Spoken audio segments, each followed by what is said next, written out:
Hello everyone, आपका welcome है अड्डा 24/7 क्लास 9 एंड 10 यूट्यूब चैनल पे। और मैं राघवेंद्र सिंह आप सभी लोगों का इस यूट्यूब चैनल पे स्वागत करता हूं। और इस सेशन में मैं आपको पढ़ाने वाला हूं क्लास 9th का चैप्टर 3, जिसका नाम है एटम एंड मॉलिक्यूल्स। इस चैप्टर को हम पूरा एक सिंगल वीडियो में कवर करेंगे, यानी कि वन शॉट रिवीजन रहने वाला है इस चैप्टर का। इस चैप्टर में टोटल 4 सब टॉपिक है जो हम पढ़ेंगे। पहला आप देख रहे हो law of chemical combination, second है what is an atom, third है व्हाट इज मॉलिक्यूल और फोर्थ है molecular mass and mole concept. ठीक है, चलिए स्टार्ट करते हैं what is law of chemical combination से। ठीक है, चलिए। तो अगर केमिकल कॉम्बिनेशन के लॉ को पढ़ना है तो हमको पहले एटम के बारे में जानना होगा। एटम ही तो कंबाइन होते हैं एलिमेंट्स के, और रिएक्शन होता है तो कोई नया क्या बनता है, कंपाउंड बनता है कि नहीं। तो एटम्स के बारे में हमको पहले पढ़ना होगा। अब एटम्स के बारे में लोगों को बताना किसने शुरू किया? तो आज के कई साल पहले, जी हाँ, एटम्स के बारे में जो फिलोसफर्स होते हैं, जो थिंकर्स होते हैं, है ना, उनका कुछ कहना था एटम्स के बारे में। तो अगर हम बात करें एंशियंट मतलब बहुत पुराने इंडियन और ग्रीक फिलोसफर, अगर इंडियन फिलोसफर्स की बात करें तो देखिए यहाँ आप दिख रहे हैं, तो ये इंडियन फिलोसफर भी थे, ग्रीक फिलोसफर भी थे, जिन्होंने आइडिया ऑफ डिविजिबिलिटी के बारे में अपनी राय रखी, है ना। अब क्या है आइडिया ऑफ डिविजिबिलिटी? ठीक है, एक एक करके हम इसको देखते हैं। तो ये एटम का जो कंसेप्ट है ये आज का नहीं है, ये बहुत पुराना है, बहुत पुराने, चाहे इंडिया के वो फिलोसफर्स हो, चाहे ग्रीक फिलोसफर्स हो, लॉन्ग बैक यानी 500 BC से ये आइडिया ऑफ डिविजिबिलिटी और एटम के बारे में इन फिलोसफर्स ने बोलना लोगों को शुरू किया, और हम तब से ये सुन रहे हैं। ठीक है, आइए जरा इनके बारे में थोड़ा पढ़ लेते हैं। तो अगर हम इंडिया की बात करें तो इंडिया के एक बहुत ही पुराने फिलोसफर थे महर्षि कनद, जैसा कि आप यहाँ देख पा रहे हो। तो महर्षि कनद ने क्या बोला? महर्षि कनद का ये कहना था कि अगर हम किसी ऑब्जेक्ट को, पार्टिकल को, मैटर को अगर हम ब्रेक करें, यानी उसको तोड़ते चले जाएं, तो वो बहुत स्मॉल पीसेस में टूटता चला जाएगा, और फाइनली इतना छोटा पार्टिकल हमें मिलेगा जिसे हम और ब्रेक नहीं कर सकते, है ना। और ultimately a stage will come, एक ऐसी स्टेज आएगी जहां हम उस पार्टिकल को, पदार्थ को जब हम तोड़ रहे थे तो टूटते टूटते वो इतना छोटा में टूट जाएगा कि फाइनली एक ऐसी स्टेज आएगी जब हम उस पार्टिकल को और फर्दर तोड़ नहीं सकते, ब्रेक नहीं कर सकते। ठीक है, और उसी पार्टिकल को जिसको हम और डिवाइड नहीं कर सकते, ब्रेक नहीं कर सकते, उसी पार्टिकल को नाम दिया परमाणु। किसने? महर्षि कनद जी ने। तो एटम को हिंदी में परमाणु कहते हैं। अब आपको समझ में आ गया होगा कि परमाणु नाम दिया किसने? महर्षि कनद ने। और परमाणु के बारे में ये कहा कि परमाणु किसी भी पदार्थ का सबसे छोटा कण है, पार्टिकल है, smallest particle which can not be divided and which can not be breaked. ठीक है, समझ में आया? चलिए, फिर एक और इंडियन फिलोसफर थे जिनका नाम था पाकुड़ा कट्टयामा। ठीक है, इनका यह कहना था कि the doctrine and said that these particles normally exist in a combined form which gives us various forms of matter। तो पाकुड़ा कट्टायाम जी ने ये कहा कि ये जो पार्टिकल है ना, जो सबसे छोटे पार्टिकल, जिन्हें महर्षि कनद ने क्या कहा था? परमाणु। यही परमाणु आपस में मिलते हैं तो मैटर यानी पदार्थ बनता है। ठीक है, तो वही तो है, normally exist in A combined form. आमतौर पे ये जो परमाणु हैं, सबसे छोटे स्मॉलेस्ट पार्टिकल हैं किसी भी ऑब्जेक्ट के, मैटर के या पदार्थ के, यही सबसे स्मॉलेस्ट पार्टिकल यानी परमाणु आपस में कंबाइन रूप से रहते हैं, और वो हमको नजर आते हैं किस रूप में? मैटर के रूप में। तो अगर हम किसी भी, हम इस रिमोट को देख रहे हैं, हम पेन को देख रहे हैं, तो ये क्या है? ये तो पदार्थ है, लेकिन ये किससे मिलके बना है? परमाणु से मिलके बना है। ठीक है, यही कहना था इनका भी, यही कहना था इनका भी। इतना समझ में आ गया? चलिए आगे चलते हैं। अब इंडियन फिलोसफर्स की तो बात हो गई, ग्रीक फिलोसफर्स ने क्या कहा था एटम के बारे में, आइए वो भी जान लेते हैं। देखिए क्या लिखा है, अराउंड द सेम एरा, मतलब कि जब महर्षि कनद और ये कट्टायामा जी ने इंडिया में कहा, उसी समय ग्रीक कंट्री में ग्रीक फिलोसफर्स 2 थे, एक थे डेमोक्रिटस और दूसरे थे ल्यूसिपस। उन्होंने क्या कहा? उन्होंने भी वही सेम बात कही जो महर्षि कनद ने कहा था। तो Democritus and Leucippus suggested that if we go on dividing matter, मतलब अगर हम मैटर को, पदार्थ को तोड़ते चले जाएंगे, ठीक है, तो क्या होगा, a stage will come when particle obtained can not be divided. तो अल्टीमेटली फाइनली एक ऐसी स्टेज आएगी जहां हम उस पार्टिकल को, जब हम ब्रेक करते जा रहे थे तो फाइनली इतना स्मॉल पार्टिकल मिलेगा जिसे और ब्रेक नहीं किया जा सकता, जिसे और डिवाइड नहीं किया जा सकता। ठीक है, तो महर्षि कर्ण ने जो बोला सेम वही बात किसने बोला, ग्रीक फिलोसफर्स ने। ये है ल्यूसिपस, ये है डेमोक्रिटस। ठीक है, तो सभी की यही राय थी, कॉमन राय थी कि हम किसी भी मैटर को, इन्होंने मैटर बोला, महर्षि कर्ण ने उसको पदार्थ बोला।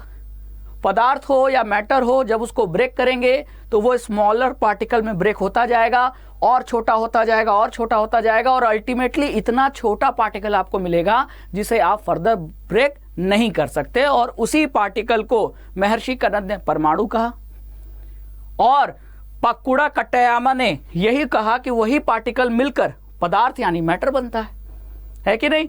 चलिए, तो इनकी फिलॉसफी क्या थी, इनका राय क्या था, इनकी सोच क्या थी, ये आपको समझ में आ गया। ठीक है, चलिए, Democritus called these individual particles atom.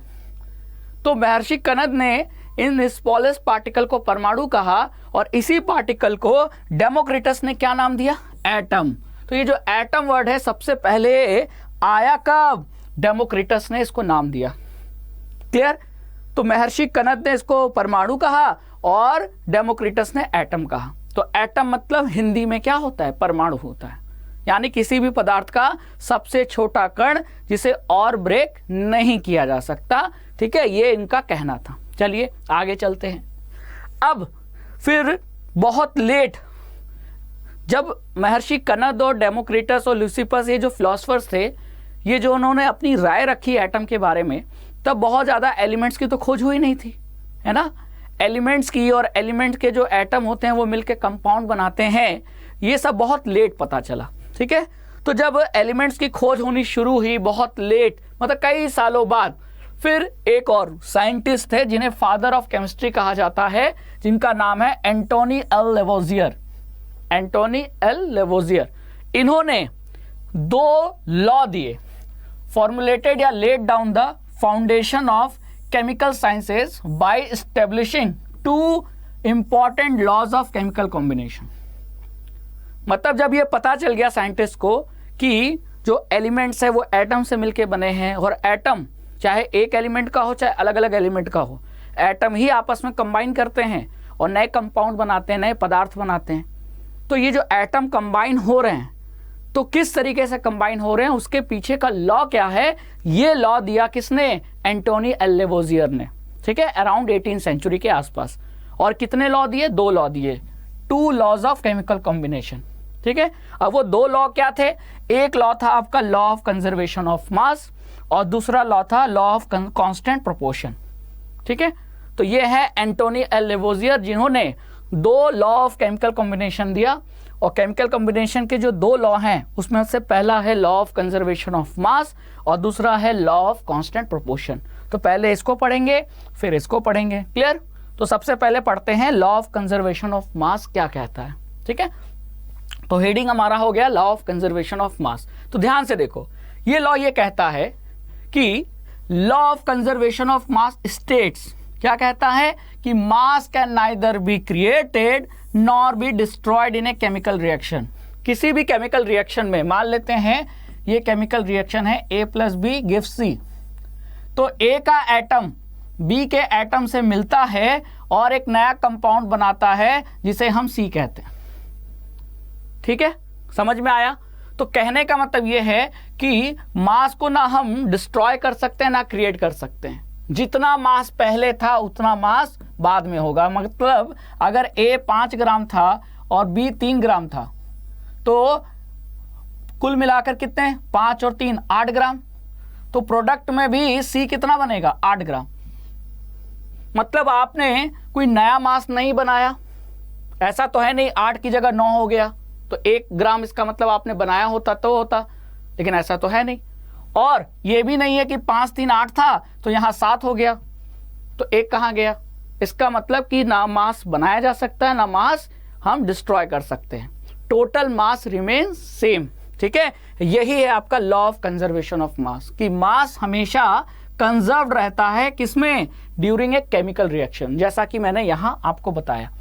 ठीक है, देखो मरकुरिक ऑक्साइड 100 ग्राम से क्या बना, मरकुरी मिला, ठीक है, और क्या मिला, ऑक्सीजन। तो ये केमिकल रिएक्शन है, ये आपको क्या दिख रहा है, एक केमिकल रिएक्शन है जिसमें मरकुरी ऑक्साइड किस में बदल रहा है, कन्वर्ट हो रहा है, मरकुरी प्लस ऑक्सीजन में। तो मरकुरी ऑक्साइड कितना था, 100 ग्राम। तो रिएक्शन के बाद भी मास कितना होना चाहिए, 100। तो देखो 100 है कि नहीं, मरकुरी है 93 ग्राम और ऑक्सीजन है 7 ग्राम, दोनों को जोड़ोगे तो अभी भी कितना आएगा, 100 ग्राम। तो एक केमिकल रिएक्शन में ये एरो क्या बता रहा है, ये एरो बता रहा है केमिकल रिएक्शन, कि केमिकल रिएक्शन में जो कन्वर्जन हुआ तो टोटल मास सेम था, यानी कि मास हमेशा कंजर्व रहता है। मास कांस्टेंट रहना मतलब मास कंजर्व्ड है। ठीक है ना, नया मास क्रिएट हुआ ना कोई नया मास डिस्ट्रॉय हुआ। यही है law of conservation of mass. ठीक है, समझ में आ गया, आगे चला जाए। चलिए अब आते हैं लॉ ऑफ केमिकल कॉम्बिनेशन का दूसरा लॉ पढ़ते हैं, लॉ ऑफ कांस्टेंट प्रोपोर्शन। तो लॉ ऑफ कांस्टेंट प्रोपोर्शन क्या कहता है, आइए देख लेते हैं। Law of constant proportion states that in A compound same element is present in same proportion. किसी भी कंपाउंड में, चाहे पानी ले लो यानी वाटर, ठीक है, एमोनिया ले लो, किसी भी कंपाउंड में जो एलिमेंट्स हैं वो एक फिक्स्ड रेशियो में ही प्रेजेंट होते हैं, irrespective of where the compound came from और हु प्रिपेयर्ड इट। यानी कि ये मैटर नहीं रखता कि कंपाउंड कैसे बना, किसने बनाया। अगर कंपाउंड बना है, चाहे मैं बनाऊं चाहे आप बनाएं, तो कंपाउंड में एलिमेंट्स के बीच का जो रेशियो है ना वो फिक्स रहेगा। जैसे कि मैं कहना क्या चाह रहा हूं, जैसे पानी का फॉर्मूला होता है H2O। क्या होता है, H2O। ठीक है, तो अगर ऑक्सीजन का हम मास देखें तो ऑक्सीजन का मास कितना होता है, ऑक्सीजन का मास होता है 16 और हाइड्रोजन का मास कितना होता है 1।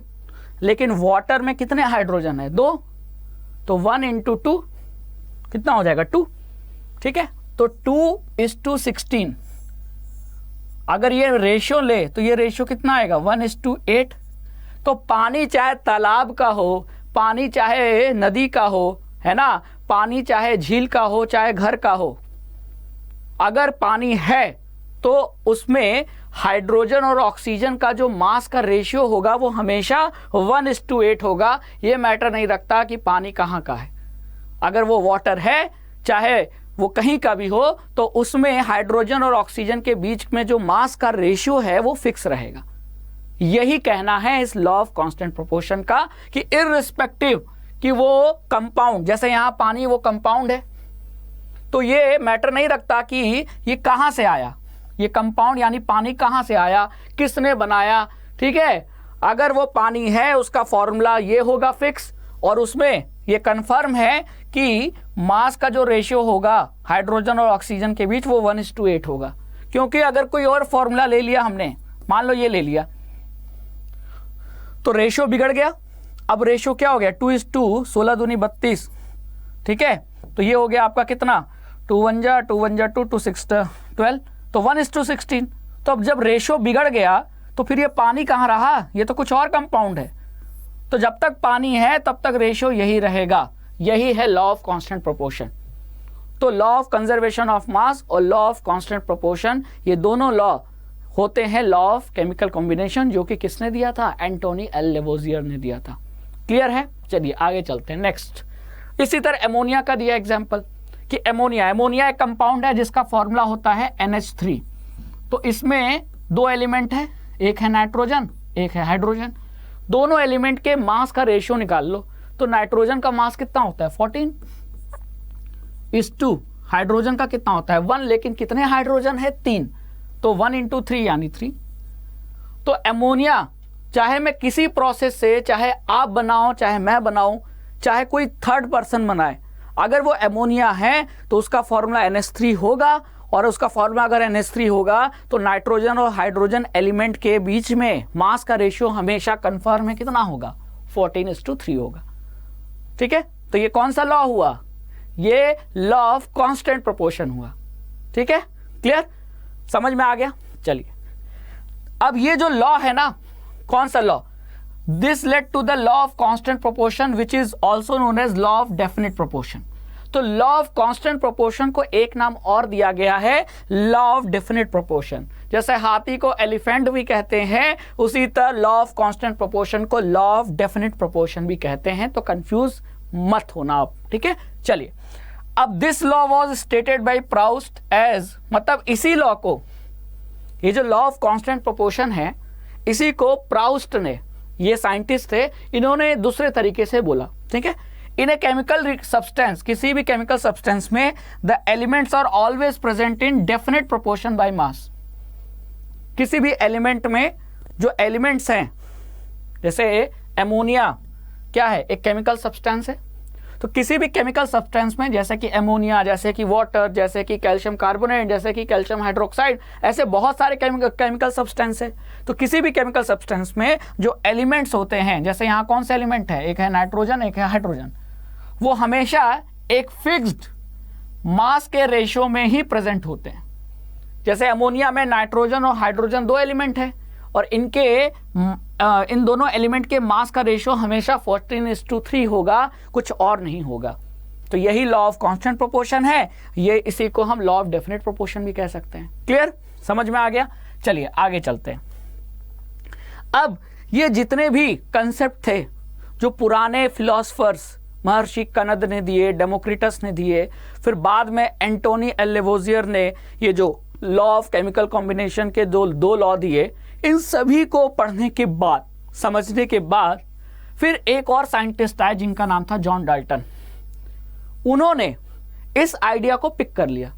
पिक मतलब कि जो हमारे इंडिया के फिलोसफर्स और जो ग्रीक कंट्रीज के फिलोसफर्स ने जो कहा, उस चीज को इन्होंने भी दोहराया, मतलब मान लिया कि हाँ आप लोग जो बोल रहे हो बिल्कुल सही है।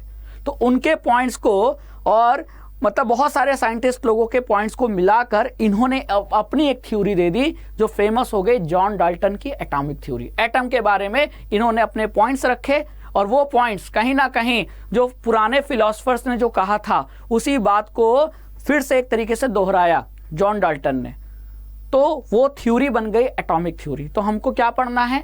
Dalton's atomic theory. ठीक है, तो वही लिखा है, approximate explanation of these laws was given by British chemist John Dalton, who's picked up the idea of divisibility of matter. Matter की जो आइडिया ऑफ डिविजिबिलिटी है, जिसके बारे में महर्षि कनद, डेमोक्रिटस ने बताया था, उस आइडिया को, उस कंसेप्ट को पकड़ा और एक्सप्लेन किया एटम के बारे में। ठीक है, और ये थ्योरी इनकी कहलाई atomic theory. He took the name atoms. अब एटम वर्ड किसने यूज किया था सबसे पहले? डेमोक्रिटस ने। तो डेमोक्रिटस ने यूज किया था, तो यही वर्ड इन्होंने भी यूज किया। तो डाल्टन ने भी क्या यूज किया? क्या कहा? एटम कहा। तो he took the name atoms as given by Greek and said that, क्या कहा? कि the smallest particle of matter are atoms. मैं तो बोल ही रहा था आपको कि ये तो हम पहले भी जान रहे थे। इसी बात को दोहराया डाल्टन ने भी, है ना। His theory was based on the laws of chemical combination. तो एंटोनी एल लेवोजियर ने जो लॉ दिए, लॉ ऑफ केमिकल कॉम्बिनेशन, ठीक है, जिसमें दो लॉ हमने अभी पढ़े, law of constant proportion, law of conservation of mass, उस लॉ को एक्सप्लेन किया एटम्स को, मतलब एटम्स के हेल्प से एक्सप्लेन किया दोनों लॉ को, और अपनी थ्योरी दी। उसी थ्योरी को हम डाल्टन्स एटॉमिक थ्योरी कहते हैं। तो एंटोनी एल लेवोजियर के लॉ ऑफ केमिकल कॉम्बिनेशन को एटम्स की हेल्प से एक्सप्लेन करने वाले थे कौन? John Dalton. और उनका जो एक्सप्लेनेशन थी, थ्योरी थी, वही बन गई कौन सी थ्योरी? Dalton's atomic theory. अब डाल्टन्स एटॉमिक थ्योरी के कुछ पॉइंट्स हैं जो हमको याद रखने हैं। क्या लिखा है? पहला point, all matter is made up of very tiny particles called atoms which participate in chemical reaction. तो जितने भी मैटर हैं, या कह लो केमिकल सब्सटेंस हैं, सभी किससे बने हैं? बहुत ही छोटे टाइनी पार्टिकल्स से, जिन्हें हम एटम्स कहते हैं। और जब दो केमिकल सब्सटेंस आपस में केमिकल रिएक्शन कर रहे हैं, तो उन दोनों केमिकल सब्सटेंस का या मैटर के एटम्स ही तो केमिकल रिएक्शन में क्या करते हैं? पार्टिसिपेट करते हैं। तो अगर मैं कार्बन लूँ और ऑक्सीजन लूँ, तो दोनों अलग मैटर है। तो कार्बन का और ऑक्सीजन का अगर रिएक्शन होगा तो उस रिएक्शन में कौन पार्टिसिपेट करेगा? कार्बन का एटम और ऑक्सीजन का एटम। ठीक है, समझ में आ गया? तो ये पहला पॉइंट है। Next, atoms are indivisible particles. जैसा महर्षि कनद ने कहा था, जैसा डेमोक्रिटस और ल्यूसिपस ने कहा था कि मैटर को ब्रेक करते जाएंगे तो अंत में इतना छोटा पार्टिकल मिलेगा जिसे और ब्रेक यानी डिवाइड नहीं किया जा सकता, यानी उसी पार्टिकल को फिर एटम कहा गया, यानी एटम इनडिविजिबल है। तो ये इन्होंने कहा कि atoms are indivisible particles which can not be created और destroyed in a chemical reaction. तो ये तो हम जानते ही हैं। ठीक है, चलिए थर्ड पॉइंट क्या था? Atoms of a given element are identical in mass and chemical properties.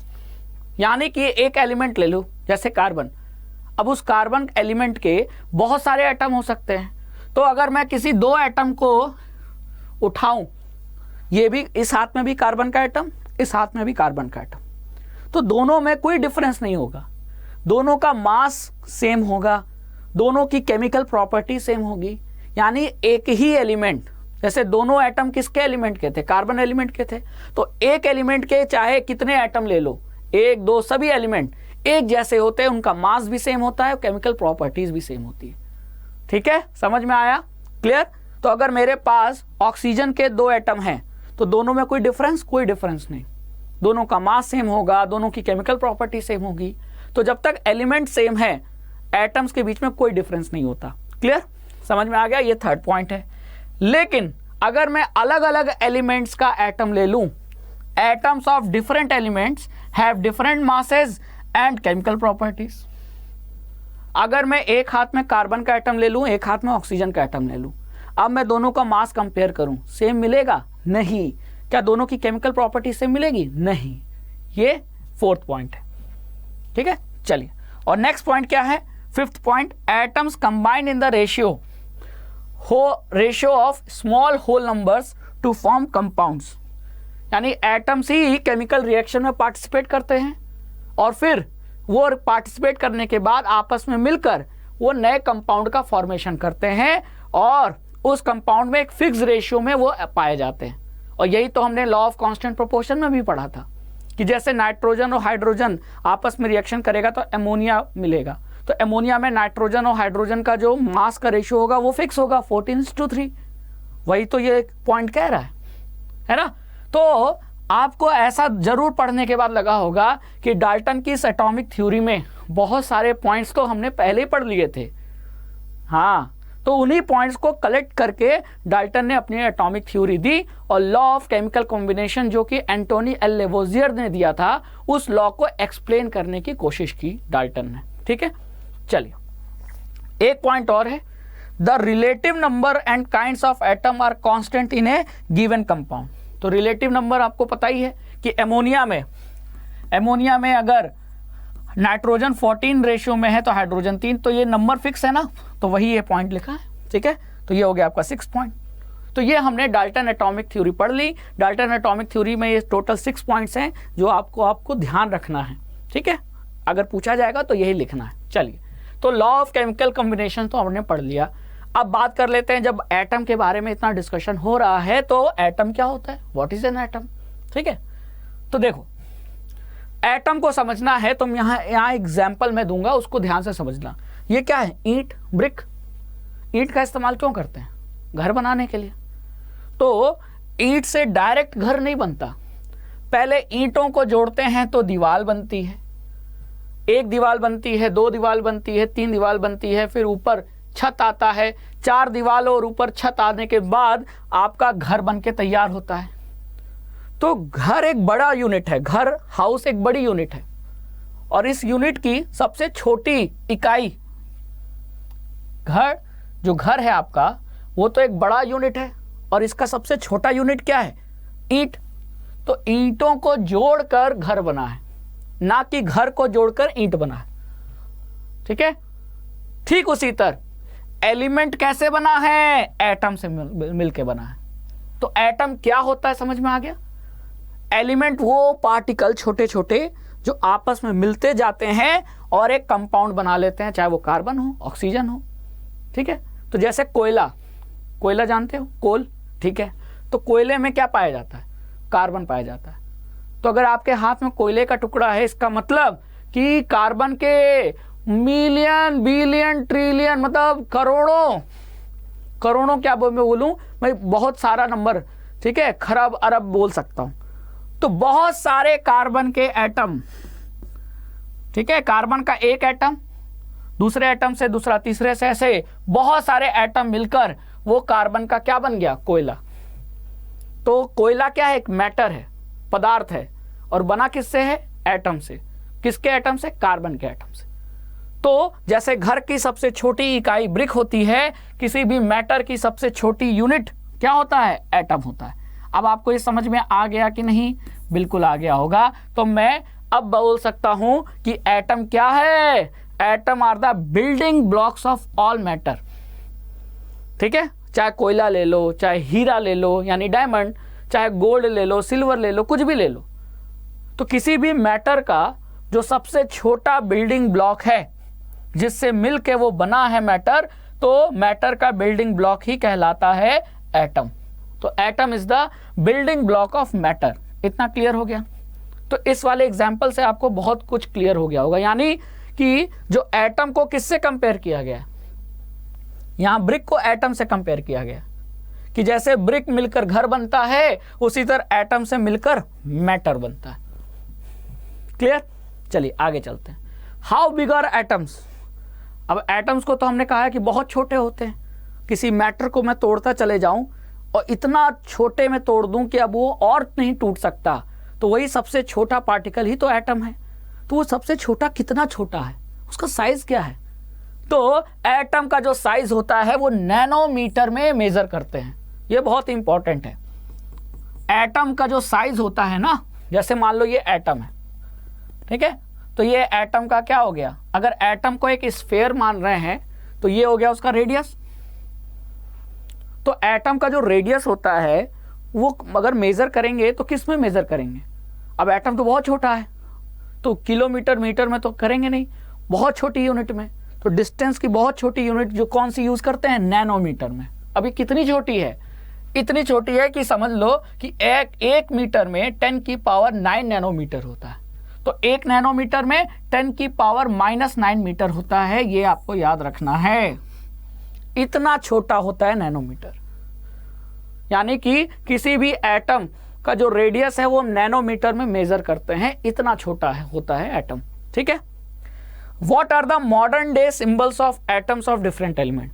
तो जो एलिमेंट हैं अलग अलग, carbon, hydrogen, oxygen, gold, silver, ठीक है, ये जो अलग अलग एलिमेंट्स हैं, इन एलिमेंट्स किससे बने हैं? ये भी एटम से बने हैं। तो इनका सिंबल क्या है? ठीक है, तो सिंबल देने की कोशिश सबसे पहले तो डाल्टन ने की। हाँ, वही डाल्टन जिन्होंने डाल्टन एटॉमिक थ्योरी दी थी। तो डाल्टन वो पहले पर्सन थे जिन्होंने एलिमेंट्स के एटम को सिंबल देने की कोशिश की। सिंबल देने का मतलब क्या है? अरे आप किसी कंपनी का लोगो देखते हो तो सिर्फ लोगो देख के पता लग जाता है कंपनी कौन सी है। टाटा कंपनी का, महिंद्रा कंपनी का, है कि नहीं, फ्लिपकार्ट का, तो लोगो बहुत मैटर रखता है ना। तो ठीक उसी तरह मतलब कम में बम, है ना, कम समय में लोगो दिखाकर कंपनी ने अपने बारे में आपको बता दिया। लोगों से आपने पहचान लिया, अरे ये तो टाटा की कार है, ये तो महिंद्रा की कार है ना। ठीक उसी तरह डाल्टन ने सोचा कि अगर किसी एलिमेंट को अगर हमको पहचानना है तो क्यों उसके नाम से पहचाने, कोई सिंबल दे दें उसको। सिंबल देखते ही हमको समझ में आ जाएगा, है ना। तो Dalton was the first scientist to use the symbols for elements in a very specific sense. जैसे कि आप यहां देख रहे हो, हाइड्रोजन का सिंबल ऐसा दिया, फॉस्फोरस का सिंबल ऐसा दिया। ये किसने दिया? डाल्टन ने। लेकिन ये आपको ज़्यादा याद नहीं रखना है, क्योंकि आज के समय में हम ये सिंबल, ये जो नॉर्म्स है, स्टैंडर्ड है, ये फॉलो ही नहीं करते। ठीक है, हम क्या फॉलो करते हैं मैं बताऊंगा। तो डाल्टन ने सबसे पहले कोशिश की एलिमेंट्स के जो एटम है उनको सिंबल देने की, तो अपने हिसाब से इन्होंने सिंबल दे दिया। ठीक है, क्लियर। चलिए अब आगे चलते हैं। अब कुछ एलिमेंट्स का जो नाम है ना वो उनके प्लेस पे रखा गया, मतलब symbol. In the beginning the names of element, मतलब शुरुआत में जो एलिमेंट का नाम होता था वो वो जहां पाए जाते हैं जिस प्लेस पे, उस प्लेस के नाम पे रखा जाता था। जैसे कि आप देख रहे हो, the elements were derived from the name of element. Element का जो नाम है वो कहां से डेराइव्ड है? From the name of the place where they were found for the first time. जहां वो पहली बार एलिमेंट की खोज हुई थी, उस प्लेस के नाम से एलिमेंट का नाम रखा गया। जैसे कि फॉर एग्जाम्पल द कॉपर। तो कॉपर की खोज सबसे पहले किस कंट्री में हुई थी? साइप्रस कंट्री में। तो साइप्रस कंट्री से सी से बन गया वो कॉपर। देख रहे हो आप कॉपर? देख रहे हो, ये कॉपर की पहाड़ियां दिख रही है, तो पहाड़ी नीली नीली रंग की नजर आ रही है, तो वो इस बात का इंडिकेशन है कि इस पहाड़ में क्या मौजूद है? कॉपर मौजूद है। और ये मैं फोटो किस कंट्री का दिखा रहा हूं? साइप्रस कंट्री का। तो यहां सी से बन गया कॉपर, है कि नहीं? तो कई नाम ऐसे रखे गए। फिर some names were taken from the specific colours. कई एलिमेंट का जो नाम है ना, सिंबल पे अभी आएंगे, लेकिन पहले नाम देख लेते हैं। तो कई एलिमेंट्स का जो नाम है वो उनके कलर के हिसाब से रखा गया। जैसे कि gold was taken from the English word meaning yellow. तो गोल्ड जो है, सोना, वो जो नाम रखा गया वो कैसे रखा गया? इंग्लिश में गोल्ड का मतलब होता है येलो, ठीक है? तो येलो फिर बन गया गोल्ड, और इस एलिमेंट का नाम हमने रख दिया गोल्ड। अब पूरी दुनिया जानती भी है और गोल्ड की ज्वेलरी पहनती भी है। गोल्ड के क्या कहते हैं, लॉकेट आते हैं, गोल्ड के आपके बैंगल्स आते हैं, घड़ियां आती हैं, गोल्ड की गाड़ियां आती हैं। जी हाँ, अपनी गाड़ी पर गोल्ड की परत चढ़ा दी, लेयर, ठीक है? तो लोग शौक है, बड़ी चीज़ है। तो कहने का मतलब समझ में आया। तो कई प्लेस के नाम पर, कई कलर के नाम पर, है ना? फिर अब ये हुआ कि अगर कलर और प्लेस के नाम पे रखेंगे तो एक पूरे दुनिया में कन्फ्यूज़न हो जाएगा। तो एक पूरे दुनिया में एक कॉमन रूल अप्लाई करने के लिए कि कन्फ्यूज़न ना हो, तो एक सोसाइटी, एक मतलब एक समझ लीजिए केमिस्ट्री की, पूरे वर्ल्ड में, पूरे दुनिया में केमिस्ट्री जो ब्रांच है साइंस का, इसके लिए एक क्या कहते हैं, ऑर्गेनाइजेशन बना, और उस ऑर्गेनाइजेशन का नाम है IUPAC। और ये बहुत इंपॉर्टेंट है, बहुत इंपॉर्टेंट है। तो मैं इस पर स्टार मार्क कर देता हूँ, ठीक है? IUPAC का पूरा नाम है international union of pure and applied chemistry, जिसका आप यहाँ सिंबल देख रहे हो, लिखा है ना IUPAC is an international scientific organisation. ये नेशनल नहीं है, मतलब किसी कंट्री की नहीं है, ये पूरे दुनिया की यानी इंटरनेशनल साइंटिफिक ऑर्गेनाइजेशन है, जो कि अप्रूव करती है नेम ऑफ द एलिमेंट और सिंबल और यूनिट। यानी एलिमेंट जो नया खोजा जाएगा, डिस्कवर किया जाएगा, मान लो दुनिया में कोई नया एलिमेंट की खोज हुई, तो उसका नाम क्या होगा, उस एलिमेंट का सिंबल क्या होगा, ये हम आप मिलकर डिसाइड नहीं कर सकते, ये ऑर्गेनाइजेशन डिसाइड करती है। समझ में आया? तो अब आपको समझ में आ गया होगा कि सिल्वर का सिंबल अगर Ag है तो वो हमने डिसाइड नहीं किया है, IUPAC ने डिसाइड किया है। आयरन का सिंबल Fe है तो वो हमने नहीं, IUPAC ने डिसाइड किया है। समझ में आ गया? तो एलिमेंट का नाम, जो भी नया एलिमेंट खोजा जाएगा, और जो खोजा जा चुका है उस एलिमेंट का सिंबल, ये देने वाला कौन है? IUPAC है। हमको इसमें कुछ नहीं करना है, ना आप कुछ कर सकते हैं ना हम कुछ कर सकते हैं, क्योंकि हम आप रखेंगे तो अलग अलग नाम रखेंगे, अलग अलग सिंबल देंगे, तो फिर दुनिया को कन्फ्यूजन होगा, है ना? इसलिए क्लियर?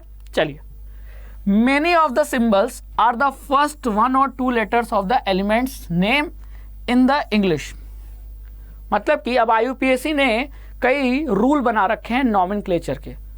तो जैसे कई एलिमेंट्स का जो इंग्लिश में नाम है ना, वो इंग्लिश नाम में जो पहला अल्फ़ाबेट है या दूसरा अल्फ़ाबेट है, पहला और दूसरा मिलाकर नाम रखा गया है, ठीक है?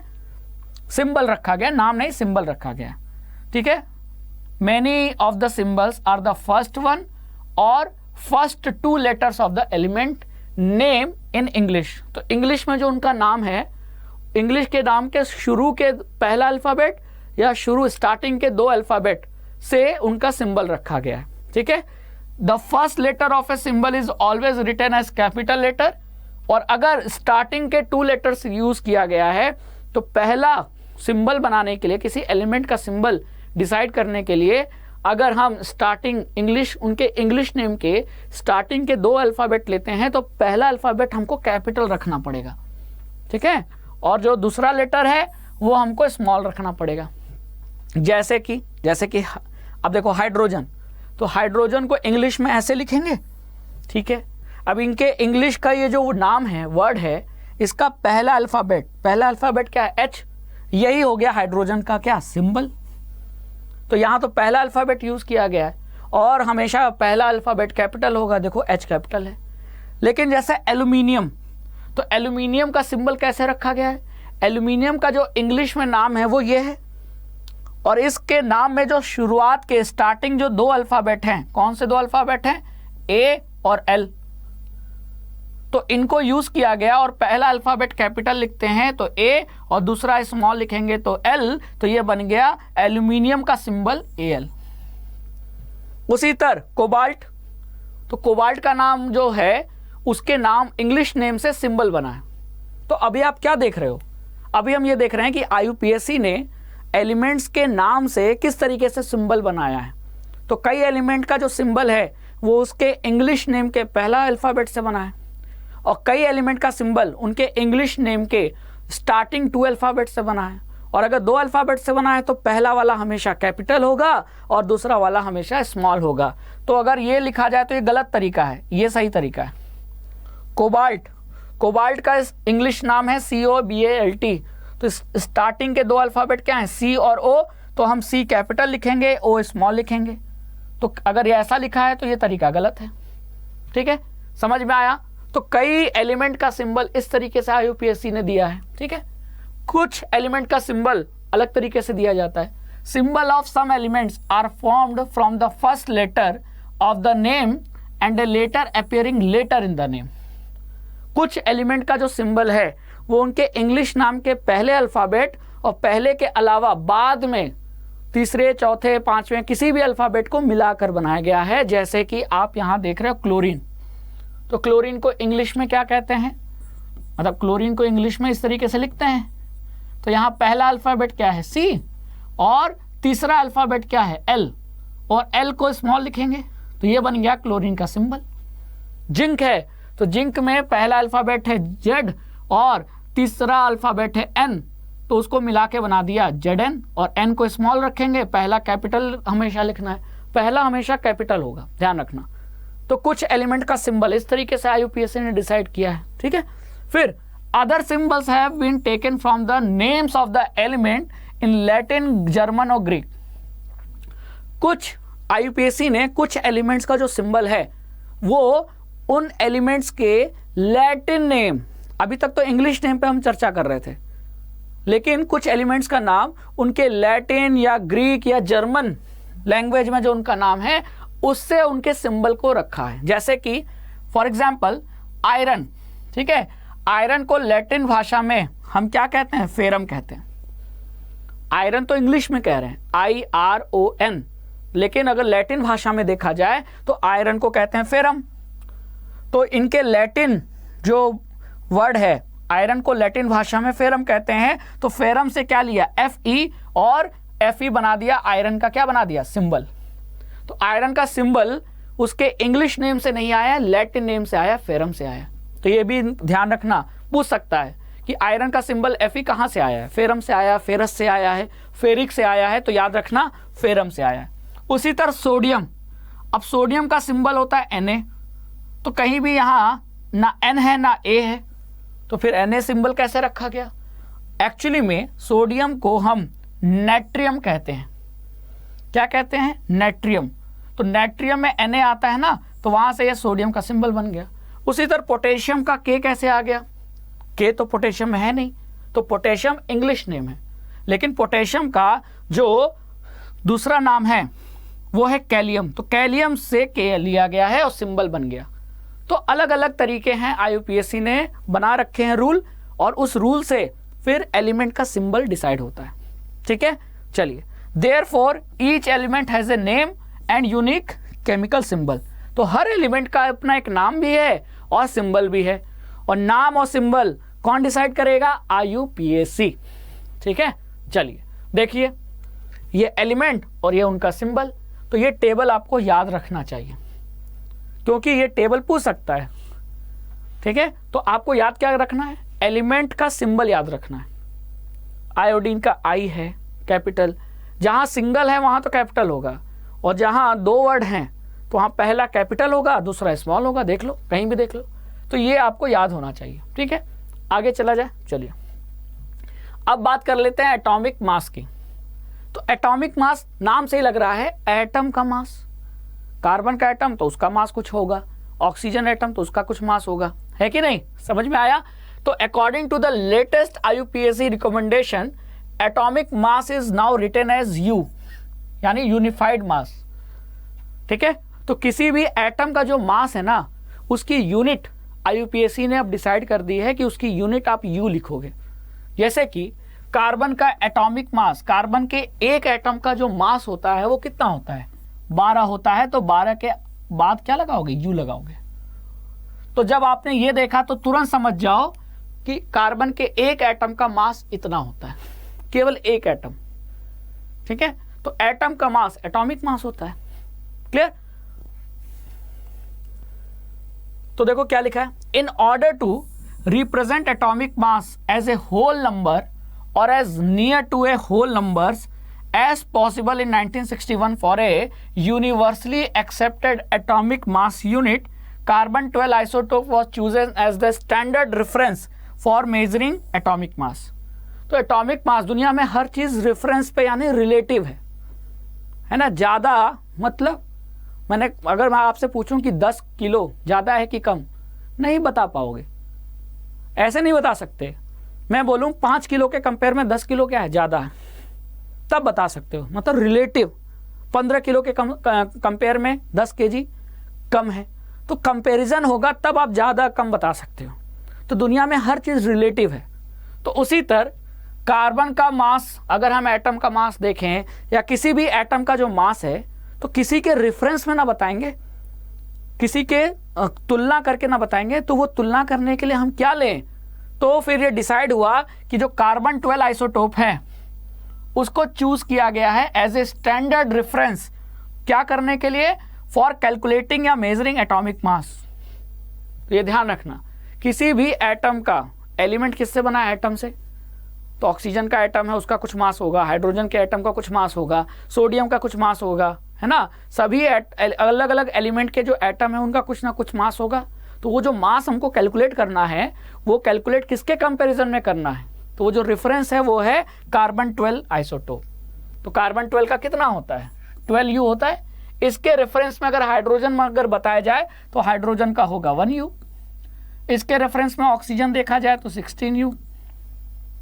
मतलब अगर 12 हाइड्रोजन आप लो तब जाकर वो कार्बन के एक एटम के मास के बराबर होगा। मतलब मैं एक तरफ कार्बन का एक एटम ले लूं और दूसरे तराजू में, तराजू देख रहे हो ना, सब्जी वालों को देखा होगा आपने तौलने के लिए, तो जब बैलेंस हो जाता है तो समझ में आ जाता है। इधर बटखरा जो पत्थर रखते हैं लोहे का और रखते हैं 1 किलो, इधर 1 किलो सब्जी रखा, बैलेंस हो गया तो समझ जाओ ठीक है। तो उसी तरह अगर मैं इधर कार्बन का एक एटम लेता हूं तो कितना मास हुआ, 12U। और इधर मैंने हाइड्रोजन का एक एटम लिया 1U, तो ये भारी होगा भी और ये हल्का होगा हाइड्रोजन। लेकिन अगर मैं 12 हाइड्रोजन ले लूं तो 12U हो जाएगा, तब दोनों क्या हो जाएंगे, बराबर। समझ में आया। यानी कि हाइड्रोजन के कंपेयर, मतलब कार्बन से कंपेयर किया गया है, तो कार्बन के कंपैरिजन में हाइड्रोजन का एक एटम 12 गुना हल्का है ना। तो कार्बन से कंपैरिजन हो रहा है, कार्बन के एटम से, ठीक है। 1 atomic mass unit is the mass unit equal to exactly 1/12 of the mass of one atom of carbon 12। मतलब कि कार्बन 12 जो आइसोटोप है, ये इसका एक एटम का मास कितना होगा, एक एटम का मास, कार्बन 12 के एक एटम का मास 12U, और इसका अगर हम 1/12 करें तो ये कितना आएगा, 1U। तो वही तो लिखा है कि 1U यानी 1 एटॉमिक मास किसके इक्वल होता है, एक कार्बन एटम के मास के 1/12 पार्ट के इक्वल होता है 1 एटॉमिक मास यूनिट, यानी कि 1U। और इसी U में हम सभी एटम का मास रिप्रेजेंट करते हैं, IUPAC ने हमको बता दिया, ठीक है। जैसे हाइड्रोजन का है तो 1U, देखो एटॉमिक मास किस में लिखा है, U में लिखा है ना। कार्बन का 12U, नाइट्रोजन का 14U, ऑक्सीजन का 16U, सोडियम का 23U, मैग्नीशियम का 24U, sulphur 32U, chlorine 35.5U, है ना, और कैल्शियम 40U। तो ये आपको टेबल याद होना चाहिए, ये काम आएगा आपको। कहाँ काम आएगा मैं आगे बताऊंगा, ठीक है। तो एटॉमिक मास का यूज करके हम मॉलिक्यूलर मास आगे जब हम पढ़ेंगे तो मॉलिक्यूलर मास कैलकुलेट करते हैं, तो उसके लिए आपको एटम का एटॉमिक मास पता होना चाहिए, तो फिर ये याद होगा तभी तो कैलकुलेट कर पाओगे। अगर आपको नहीं पता है कि मैग्नीशियम का एटॉमिक मास 24 होता है तो फिर आप मॉलिक्यूलर मास भी नहीं कैलकुलेट कर पाओगे। जैसे मैं आपसे कहूं कि बताओ मीथेन का मॉलिक्यूलर मास निकालो, तो उसके लिए कार्बन का एटम का मास और हाइड्रोजन के एटम का मास पता होना चाहिए ना। पता होना चाहिए कि कार्बन का 12U होता है, हाइड्रोजन का 1U होता है, तब ना कैलकुलेट करोगे। जब नहीं पता है तो कैसे कैलकुलेट करोगे। तो ये टेबल इंपॉर्टेंट है। क्लियर, चलिए आगे चलते हैं। नेक्स्ट, एटम पढ़ लिया, अब आते हैं मॉलिक्यूल क्या होता है, ठीक है। और फिर मॉलिक्यूल के बाद जब मॉलिक्यूलर मास पढ़ेंगे तो अभी जो आपने एटॉमिक मास पढ़ा है उसका यूज करके ही तो मॉलिक्यूलर मास निकालते हैं, तो ये आपको वहां समझ में आ जाएगा, तो लिंक कर लेना, ठीक है। चलिए अब आते हैं व्हाट इज मॉलिक्यूल। मॉलिक्यूल क्या होता है। तो अगर मैं आपसे पूछूं कि हवा में ऑक्सीजन का एटम सरवाइव कर सकता है, जिंदा रह सकता है, मतलब समझ लो स्टेबल है क्या, तो इसका आंसर है ऑक्सीजन का एटम, एक एटम सरवाइव ही नहीं कर सकता, स्टेबल ही नहीं है। लेकिन अगर मैं कहूं कि ऑक्सीजन गैस, हाँ हवा में ऑक्सीजन गैस पाई जाती है, वही तो हम सांस द्वारा अंदर लेते हैं, मतलब ऑक्सीजन गैस तो स्टेबल है, ये नेचर में पाई जाती है, ये नेचर में एग्जिस्ट करती है। लेकिन ऑक्सीजन का एक एटम हवा में ऐसे घूम नहीं सकता क्योंकि वो अनस्टेबल है, ठीक है। तो ये जो ऑक्सीजन का दो एटम मिलकर क्या बना, यही तो मॉलिक्यूल बना।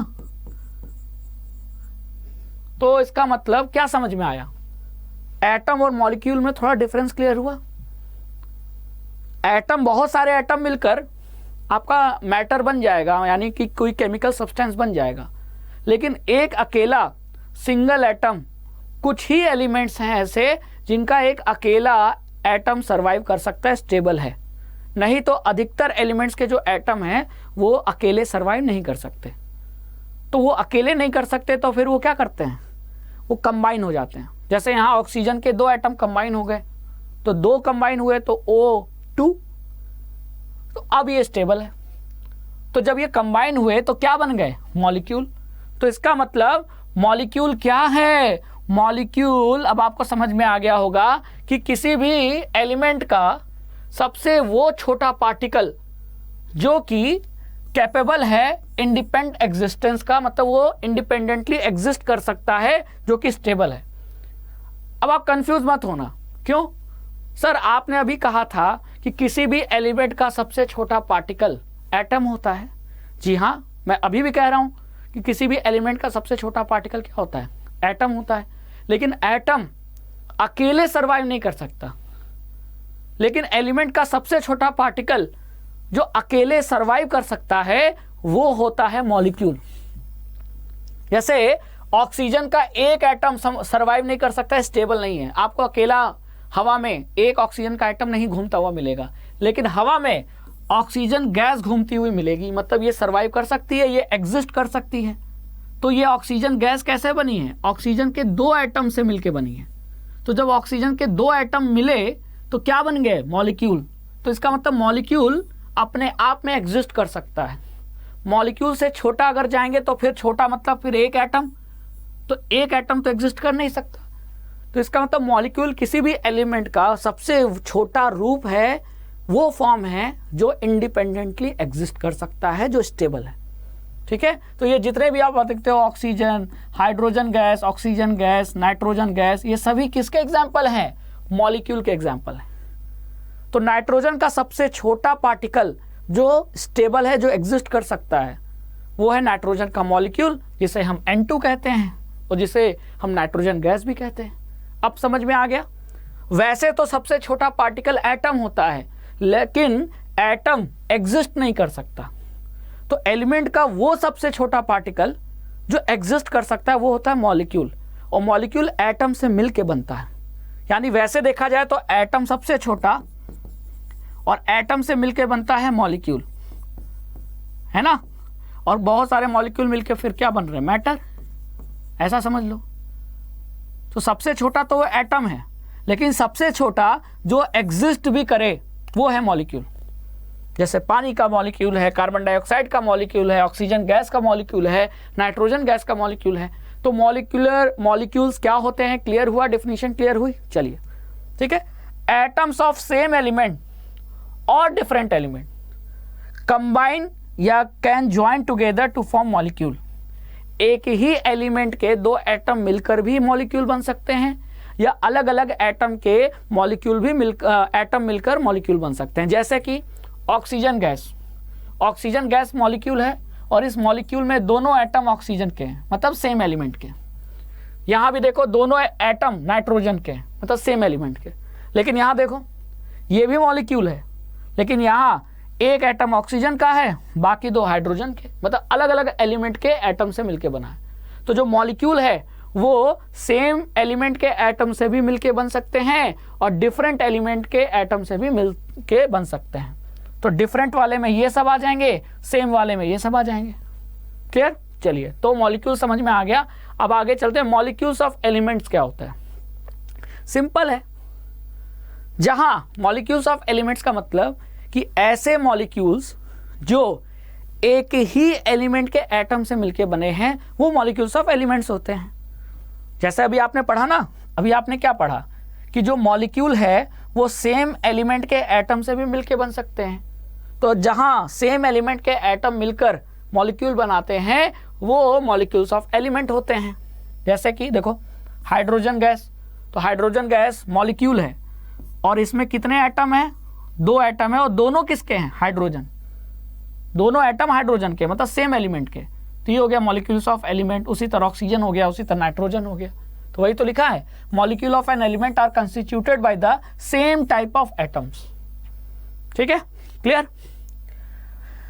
अब ऐसे बहुत सारे एलिमेंट है जिनका जो मॉलिक्यूल है वो एक सिंगल एटम से मिलकर बना होता है। मैंने बोला था ना कि ऐसे बहुत ही कम एलिमेंट है जिनका जो एटम है वो सरवाइव कर सकता है, स्टेबल रह सकता है।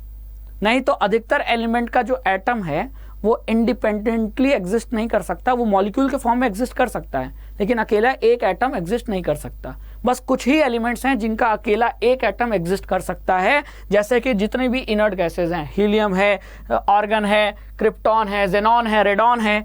तो मॉलिक्यूल्स ऑफ मैनी एलिमेंट जैसे कि argon, helium are made up of only one atom of that element. तो अगर आपसे पूछा जाए कि ऐसे मॉलिक्यूल का नाम बताओ जो कि एक एटम से मिलकर बना है, तो फिर आप बोलोगे ये हीलियम, आर्गन, जेनॉन, रेडॉन। ठीक है, यानी कि इनमें एक एटम पाया जाता है। ठीक है, but this is not the case with most of the non metals. लेकिन क्या ये सभी एलिमेंट्स के लिए ट्रू है? नहीं, क्योंकि बाकी एलिमेंट्स में तो एक एटम नहीं, दो या दो से ज्यादा एटम्स मिलेंगे, तब जाकर वो मॉलिक्यूल बनेगा, है कि नहीं? For example, molecule of oxygen consist of 2 atoms, देखो, and it is known as diatomic. तो जहां मॉलिक्यूल में एक एटम हो वो मोनोएटॉमिक हो गया, जहां मॉलिक्यूल 2 एटम से मिलकर बना है वो डायटोमिक हो गया। ठीक है, तो number of atoms present in molecule क्या होता है? यही तो एटॉमिसिटी होता है। The number of atom constituting a molecule is known as its atomicity. मतलब अगर ऑक्सीजन की एटॉमिसिटी निकाला जाए तो ऑक्सीजन गैस मॉलिक्यूल है, और इस मॉलिक्यूल में ऑक्सीजन के 2 एटम प्रेजेंट हैं। तो 2 एटम मतलब एटॉमिसिटी क्या हो गई? 2। क्या हो गई? 2 हो गई, मतलब ये डायटोमिक है। तो देखो, अब आर्गन, हीलियम तो सब इनर्ट गैसेज हैं, एक एटम से मिलकर बनते हैं, तो इनकी एटॉमिसिटी क्या हो गई? 1, यानी मोनो एटॉमिक है। लेकिन oxygen, hydrogen, oxygen O2, hydrogen H2, nitrogen N2, chlorine Cl2, तो इन सभी में 2 एटम्स हैं मॉलिक्यूल में, तो ये डायटोमिक हो गए, मतलब इनकी एटॉमिसिटी डाई है। और 2 से ज़्यादा को पॉली कहते हैं। 2 से ज़्यादा यानी 3 एटम से मिलकर बना है, 4 से मिलकर बना है। जैसे फास्फोरस, तो फास्फोरस P4 होता है, तो फास्फोरस का एक मॉलिक्यूल फास्फोरस के 4 एटम से मिलकर बना होता है। कितने एटम से? 4 एटम से। तो इनकी एटॉमिसिटी क्या होगी? तो 2 से ज़्यादा वालों को एटॉमिसिटी क्या कहते हैं? पॉली एटॉमिक कह सकते हैं। जैसे ये टेट्रा तो है, टेट्रा भी पॉली कह सकते हैं। ठीक है, तो एटॉमिसिटी क्लियर है। चलिए आगे चलते हैं। अब आता है molecules of compound. Molecules of element अभी देखा आपने, एक ही टाइप के एटम मिलकर मॉलिक्यूल बनाए तो वो मॉलिक्यूल ऑफ एलिमेंट्स हैं। लेकिन एटम ऑफ डिफरेंट एलिमेंट, जैसे पानी में क्या था, हाइड्रोजन का भी एटम प्रेजेंट है, ऑक्सीजन का भी एटम प्रेजेंट है। तो हाइड्रोजन और ऑक्सीजन अलग अलग एलिमेंट है ना, और अलग अलग एलिमेंट के एटम से जो मॉलिक्यूल बने उन्हें ही हम क्या कहते हैं, उन्हें ही हम मॉलिक्यूल्स ऑफ कंपाउंड कहते हैं। क्लियर है, समझ में आया? तो वाटर, एमोनिया, कार्बन डाइऑक्साइड, ये सभी क्या हैं, मॉलिक्यूल्स ऑफ कंपाउंड है। एक जैसे एटम से मिलकर मॉलिक्यूल बना तो मॉलिक्यूल ऑफ एलिमेंट्स, और अलग अलग टाइप के अलग अलग एलिमेंट के एटम से मिलकर मॉलिक्यूल बना तो मॉलिक्यूल ऑफ कंपाउंड। तो मॉलिक्यूल ऑफ कंपाउंड में आप वाटर का एग्जांपल ले सकते हो, अमोनिया का ले सकते हो, कार्बन डाइऑक्साइड का ले सकते हो। ठीक है, चलिए आगे चलते हैं। What is an ion? अब आयन क्या होता है ये देख लेते हैं। ठीक है, एटम में से अगर इलेक्ट्रॉन निकल जाए या उसमें चला जाए, मतलब मान लो मैं एटम, मुझसे इलेक्ट्रॉन अलग हो जाए या इलेक्ट्रॉन मुझ में आकर समा जाए, तो मैं किस में कन्वर्ट हो जाऊंगा, आयंस में। तो इलेक्ट्रॉन के ट्रांसफर से क्या होता है, एटम किस में कन्वर्ट हो जाता है, आयंस में कन्वर्ट हो जाता है। ठीक है, the compounds composed of metal and non metals contain charge species, और इन्हीं चार्ज स्पीसीज को हम आयंस कहते हैं। ठीक है, जैसे कि मान लो NaCl है, तो Na का, सोडियम का एक एटम, क्लोरीन का एक एटम। सोडियम चाहता है कि मैं एक इलेक्ट्रॉन अगर डोनेट कर दूं, दान दे दूं, जैसे मंदिर में दान देते हैं, गए क्या किया, पैसे दान दे दिए दान पेटी में, तो आपसे 10 रुपए, अगर आपने 10 रुपए दान पेटी में डाले हैं तो आपसे 10 रुपए कहाँ चले गए, दान पेटी में। तो आप स्टेबल महसूस करते हो, अच्छा महसूस करते हो। ठीक है, सेम उसी तरह सोडियम चाहता है कि मैं स्टेबल हो जाऊं, तो इसे कुछ दान देना पड़ेगा। तो सोडियम का काम चलेगा कितने दान देने से, सोडियम देख रहा है कि अगर मैं एक इलेक्ट्रॉन का दान दे दूं, किसको, क्लोरीन को, तो मैं स्टेबल हो जाऊंगा। और ठीक उसी तरह क्लोरीन ये सोच रहा है कि मुझे एक इलेक्ट्रॉन मिल जाए तो मैं स्टेबल हो जाऊंगा। तो सोडियम और क्लोरीन के बीच में एक क्या हो गया, समझौता हो गया। क्लोरीन बोल रहा है अरे यार तुम सोडियम मुझे एक इलेक्ट्रॉन दे दो मैं स्टेबल हो जाऊंगा। तो सोडियम कह रहा है अरे वाह, मैं चाहता हूं, मैं भी तो चाहता हूं स्टेबल होना, और मैं जब एक इलेक्ट्रॉन दूंगा तो ही मैं स्टेबल होऊंगा।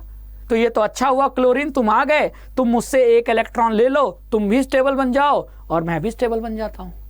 ठीक है, तो जब एक इलेक्ट्रॉन क्लोरीन को दिएगा तो सोडियम के पास इलेक्ट्रॉन की कमी हो जाएगी।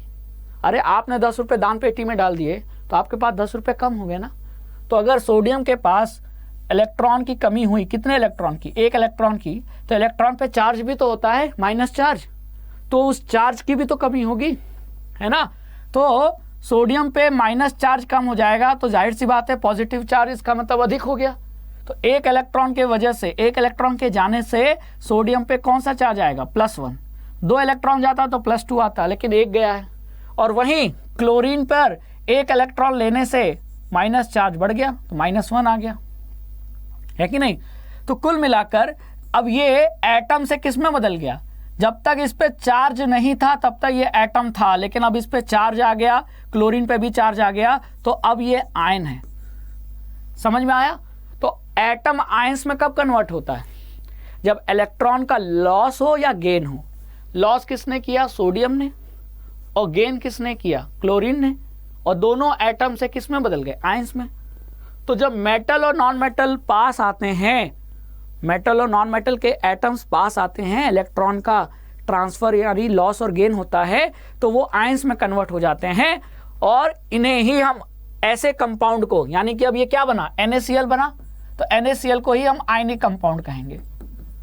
अगर आपसे कोई पूछे कि इस आयनिक कंपाउंड में आयंस प्रेजेंट है, हाँ, कौन सा आयन, एक सोडियम +1 आयन, एक Cl- आयन यानी क्लोरीन माइनस आयन।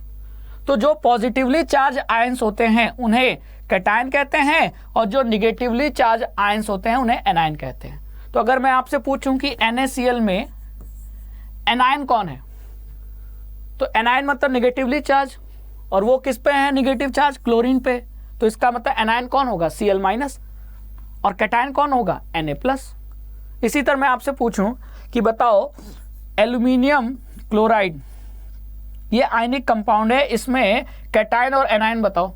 तो हमेशा मेटल पर प्लस चार्ज आता है, यानी वो कैटायन में बदलता है, और जो नॉन मेटल है वो एनायन में कन्वर्ट होता है। तो मेटल कौन है? एल्यूमिनियम। तो एल्यूमिनियम पे कितना आएगा? प्लस चार्ज, मतलब ये कैटायन है। और क्लोरीन पे क्या आएगा? माइनस, मतलब क्लोरीन क्या है? एनायन है। तो इस तरीके से किसी भी आयनिक कंपाउंड में आप कैटायन और एनायन पहचान सकते हो। जो मेटल होगा वही कैटायन के फॉर्म में प्रेजेंट होगा, और जो नॉन मेटल होगा वो एनायन के फॉर्म में प्रेजेंट होगा। एनायन मतलब नेगेटिवली चार्ज और कैटायंस मतलब पॉजिटिवली चार्ज। ठीक है, क्लियर? तो वही लिखा है न्यूट्रल एटम, एटम न्यूट्रल था, कोई चार्ज नहीं था।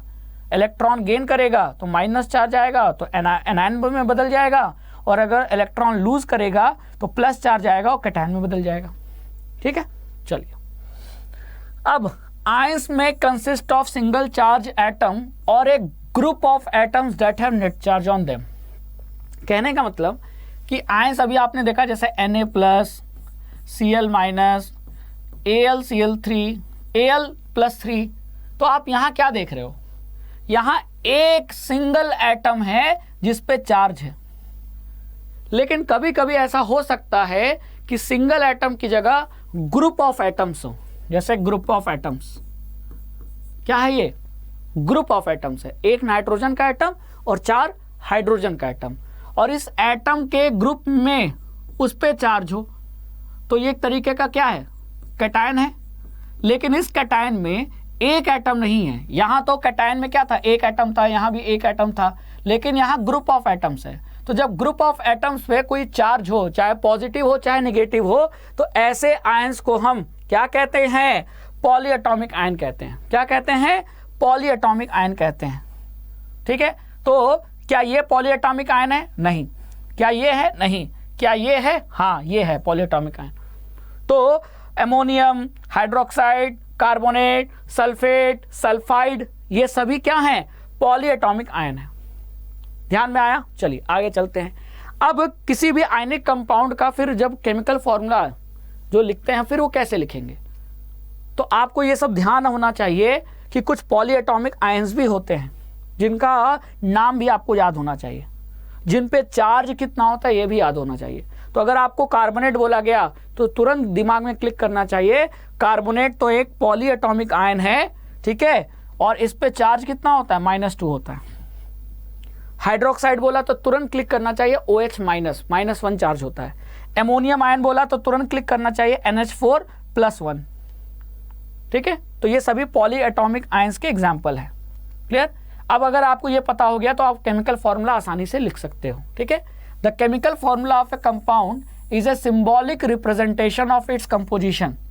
The rules that you have to follow while writing a chemical formula are as follows. तो रूल्स क्या हैं फॉर्मूला लिखने के? चलो देख लेते हैं। पहला तो कि द वैलेंसी या charge on the ion must be balance, मतलब कि जितना पॉजिटिव चार्ज है उतना ही क्या होना चाहिए? Negative charge. पहला रूल। ठीक है, देखो +1 तो -1, तो मिल के क्या बन गया? NaCl। तो चार्ज बैलेंस होना चाहिए। ठीक है, चलो दूसरा रूल क्या है? When a compound consist of metal and non metal the name और symbol of the metal is written first. तो जहां आप देखो कि जो सोडियम क्लोराइड है तो इसका नाम रखा गया तो मेटल का नाम पहले बोल रहे हैं सोडियम, और नॉन मेटल का नाम बाद में बोल रहे हैं। तो ये भी एक लॉ है कि किसी भी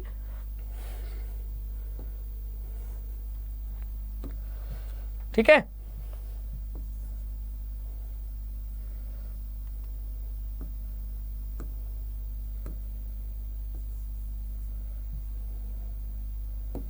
एक मिनट, थोड़ी सी दिक्कत आ गई।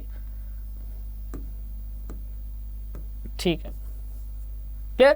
तो नाम लिखते समय हमको मेटल का नाम पहले लिखना है और नॉन मेटल का नाम बाद में। जैसे कि यहां देखो CaO, तो कैल्शियम का नाम पहले लिखा गया है और ऑक्साइड बाद में। ऑक्सीजन से वो ऑक्साइड बन गया क्योंकि ये बता रहा है कि उस पर चार्ज है, वो अब आयंस के फॉर्म में है। ठीक है, सोडियम क्लोराइड में देखो मेटल पहले नॉन मेटल बाद में, आयरन सल्फाइड, आयरन पहले सल्फाइड बाद में, क्योंकि आयरन मेटल है और सल्फर नॉन मेटल है, तो हमेशा मेटल को पहले लिखते हैं, नॉन मेटल को बाद में लिखते हैं। ठीक है, समझ में आया?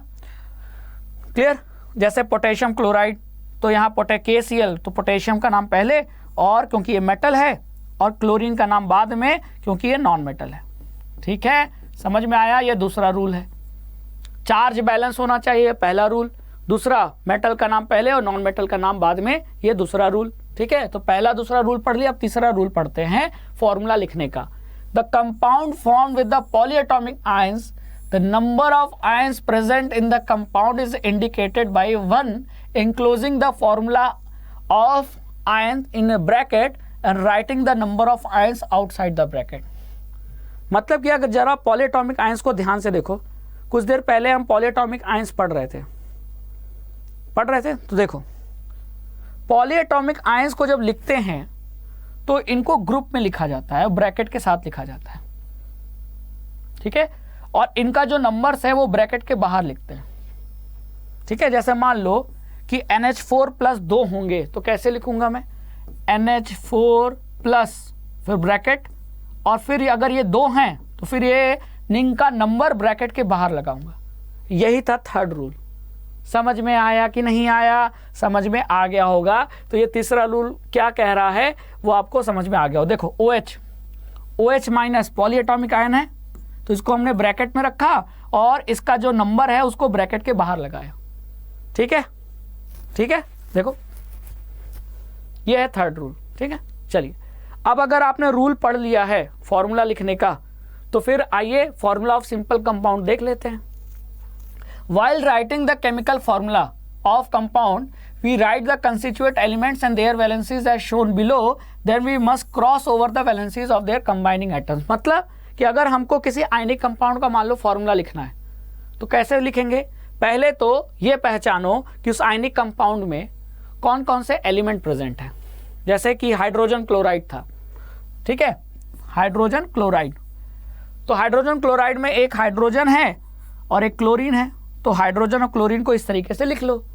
अब इनकी जो वैलेंसी है या जो इन पे चार्ज है वो लिख लो। तो हाइड्रोजन की वैलेंसी 1 होती है, क्लोरीन की वैलेंसी 1 होती है, तो वैलेंसी को नीचे लिख लो और फिर वैलेंसी को क्रॉस मल्टीप्लाई कर दो, वही लिखा है क्रॉस ओवर। तो जब क्रॉस मल्टीप्लाई करोगे तो H के साथ 1 मल्टीप्लाई हुआ तो H, क्लोरीन के साथ 1 मल्टीप्लाई हुआ तो Cl, तो हाइड्रोजन क्लोराइड का फॉर्मूला आ गया HCl। ठीक है, समझ में आया? उसी तरह अगर मैं आपसे कहूं कि सोडियम हाइड्रोक्साइड का फॉर्मूला लिखिए, लिख सकते हैं क्या? आसानी से लिख सकते हैं। तरीका क्या है? पहचानो कि कैटायन और एनायन कौन है। तो सोडियम मेटल है, कैटायन के फॉर्म में होगा तो सोडियम, और हाइड्रोक्साइड, हाइड्रोक्साइड याद होगा पॉलीएटॉमिक आयन है, OH माइनस, यही तो हाइड्रोक्साइड है ना, तो इसको मैंने इधर लिख दिया। सोडियम पे कितना चार्ज होता है? +1, तो उसकी वैलेंसी भी +1 है। वैलेंसी को प्लस और माइनस से नहीं बोलते, लेकिन चार्ज को प्लस माइनस से बोलते हैं। OH पे कितना चार्ज था? -1 है। अब लिख दिया। अब आपको चार्ज से लेना देना नहीं है, अब आपको ये देखो नंबर क्या है, तो ये 1 इधर है तो इधर मल्टीप्लाई करो और ये 1 इधर मल्टीप्लाई होगा, हमेशा क्रॉस मल्टीप्लाई होगा। तो ये क्या हो जाएगा? Na, और OH के साथ भी 1 है तो OH, तो ये बन गया सोडियम हाइड्रोक्साइड का फॉर्मूला NaOH।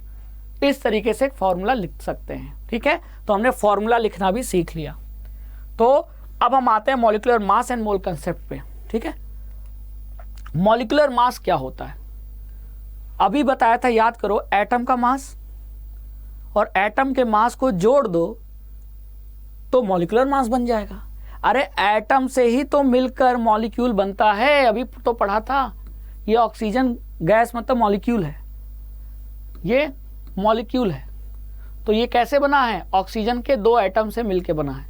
तो अगर ऑक्सीजन के दोनों एटम का एटॉमिक मास जोड़ दिया जाए तो इस मॉलिक्यूल का क्या मिल जाएगा? मॉलिक्यूलर मास मिल जाएगा।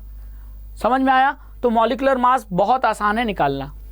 The concept of atomic mass can be extended to calculate molecular mass. यानी एटॉमिक मास को अगर हम जोड़ दें किसी भी मॉलिक्यूल में क्या है मौजूद?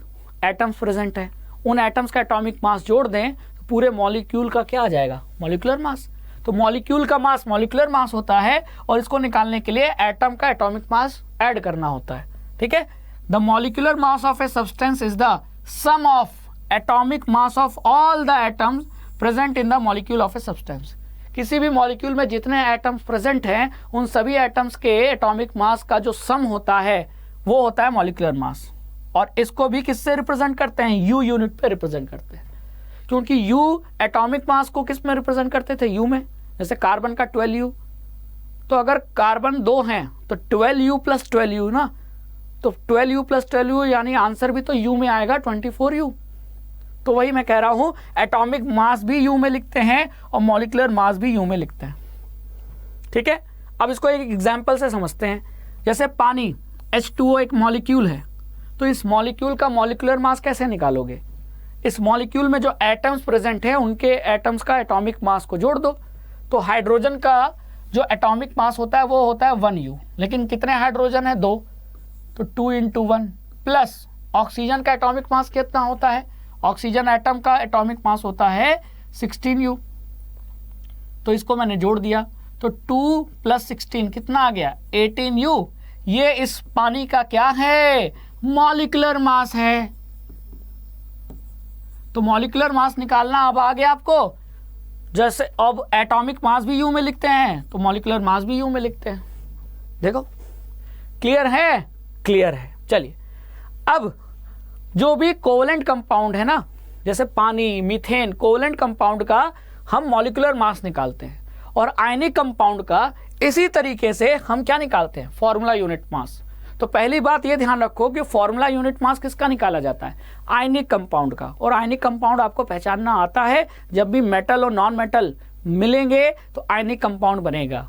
जैसे कि कैल्शियम कार्बोनेट आयनिक कंपाउंड है, LiCl lithium chloride ionic compound है, NaCl आयनिक कंपाउंड है, AlCl3 आयनिक कंपाउंड है, कैल्शियम कार्बोनेट अच्छा ये लिख दिया मैंने, तो कैल्शियम क्लोराइड आयनिक कंपाउंड है। Metal non metal, metal non metal.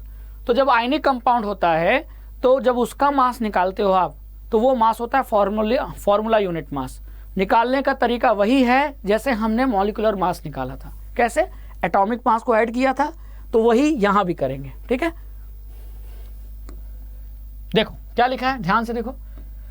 The formula unit mass of a substance is a sum of atomic mass of all atoms in a formula unit of a compound.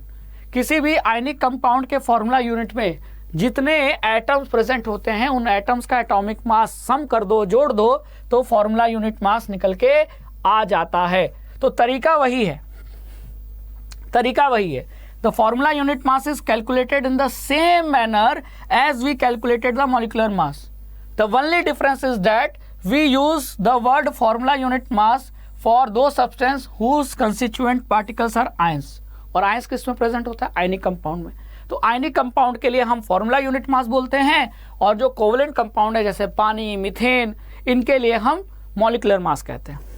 तो अब जैसे NaCl का हमको formula unit मास निकालना है, तो sodium atom का जो एटॉमिक मास है और क्लोरीन एटम का जो एटॉमिक मास है, और अभी एटॉमिक मास आपको टेबल में पढ़ाया था, सोडियम का होता है 23U और क्लोरीन का होता है 35.5U।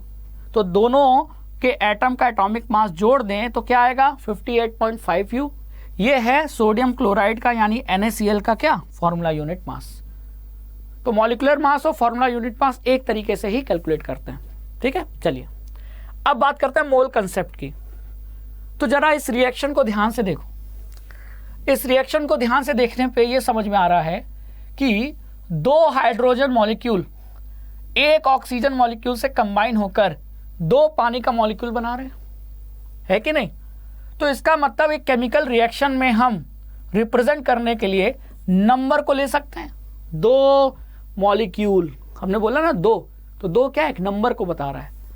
तो केमिकल रिएक्शन में क्योंकि एटम्स पार्टिसिपेट करते हैं, जो कि हमने स्टार्टिंग में ही पढ़ा था, तो एटम्स के नंबर को रिप्रेजेंट हम कर सकते हैं। तो एटम्स के नंबर को रिप्रेजेंट कैसे किया जाए, कितने एटम्स हैं भाई, तो एटम के नंबर को रिप्रेजेंट करने के लिए ही कंसेप्ट आया किसका, मोल का। ठीक है, तो इन अबाउ रिएक्शन क्या इंडिकेट कर रहा है, 2 molecules of hydrogen combine with 1 molecule of oxygen to give 2 molecules of water. या इसी को हम दूसरे तरीके से बोल सकते हैं कि 4U इतना मास हाइड्रोजन का कंबाइन हो रहा है 32U मास ऑफ ऑक्सीजन से, तो पानी का 36U मास बन रहा है।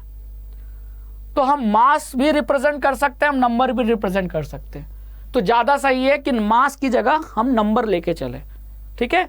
अब नंबर को quantity of a substance can be characterise by its mass और द नंबर, मतलब किसी सब्सटेंस की क्वांटिटी हम उसके मास से भी बता सकते हैं और उसके नंबर से भी बता सकते हैं, ठीक है।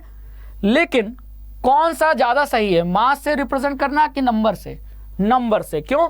Therefore, it is more convenient to refer to the quantity of a substance in terms of the number of its molecule or atoms rather than their masses. क्योंकि हमको मास से लेना देना ज़्यादा नहीं है, हमको लेना देना है कि कितने एटम्स कंबाइन हुए, कितने एटम्स बने। तो कितने कितने यानी क्वांटिटी से हमको मुद्दा है जुड़ा हुआ हमारे केमिस्ट्री का। तो इसलिए हम किसी भी केमिकल रिएक्शन में हम क्वांटिटी लेके चलते हैं। जैसे नंबर, कितने एटम्स, कितने मॉलिक्यूल्स, तो हम क्वांटिटी लेके चल रहे हैं, ना कि उसका मास लेके चल रहे हैं। क्वांटिटी से मास का अपने आप पता चल जाएगा। जैसे कि मैंने बोला कि 2 हाइड्रोजन मॉलिक्यूल, तो अपने आप पता चल गया कि 2 हाइड्रोजन मॉलिक्यूल मतलब कितना मास, 4U मास, क्योंकि एक हाइड्रोजन मॉलिक्यूल का मास 2U होता है। कैसे निकाला? एक हाइड्रोजन मॉलिक्यूल में हाइड्रोजन के 2 एटम, एक एटम का 1U, तो 2 एटम का 2U, और ऐसे कितने एटम हैं? 2 हैं, तो 2U इंटू 2 यानी 4U। तो क्वांटिटी से मास का अपने आप पता चल गया ना, तो इसीलिए क्वांटिटी को हम प्रेफर करते हैं, ठीक है। और क्वांटिटी को रिप्रेजेंट करने के लिए ही फिर टर्म आया क्या? मोल, ठीक है। तो जैसे 1 दर्जन मतलब 12 अंडे, 12 केले, तो 1 दर्जन में फिक्स है क्वांटिटी कितनी? 12। अब चाहे वो अंडे हो, चाहे वो केले हो, चाहे वो कोई और हो, 1 दर्जन फिक्स है ना।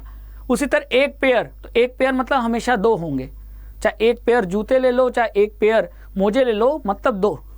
तो उसी तरह जब यहाँ हम कह रहे हैं कि दर्जन मतलब 12 फिक्स है, ठीक है, 13 नहीं हो सकता, 11 नहीं हो सकता। उसी तरह 1 मोल मतलब क्वांटिटी फिक्स है। तो वो क्वांटिटी फिक्स कितनी होती है? तो 1 मोल, किसी का भी 1 मोल, 1 मोल अंडा, 1 मोल एटम, 1 मोल गाड़ियाँ, 1 मोल इंसान, मतलब इतना। अगर 1 दर्जन मतलब 12, तो 1 मोल मतलब इतनी क्वांटिटी को ही 1 मोल कहते हैं नंबर में, ठीक है। तो अगर 1 मोल कार्बन एटम्स मतलब इतने कार्बन एटम्स, 1-2 कार्बन एटम्स नहीं, ठीक है।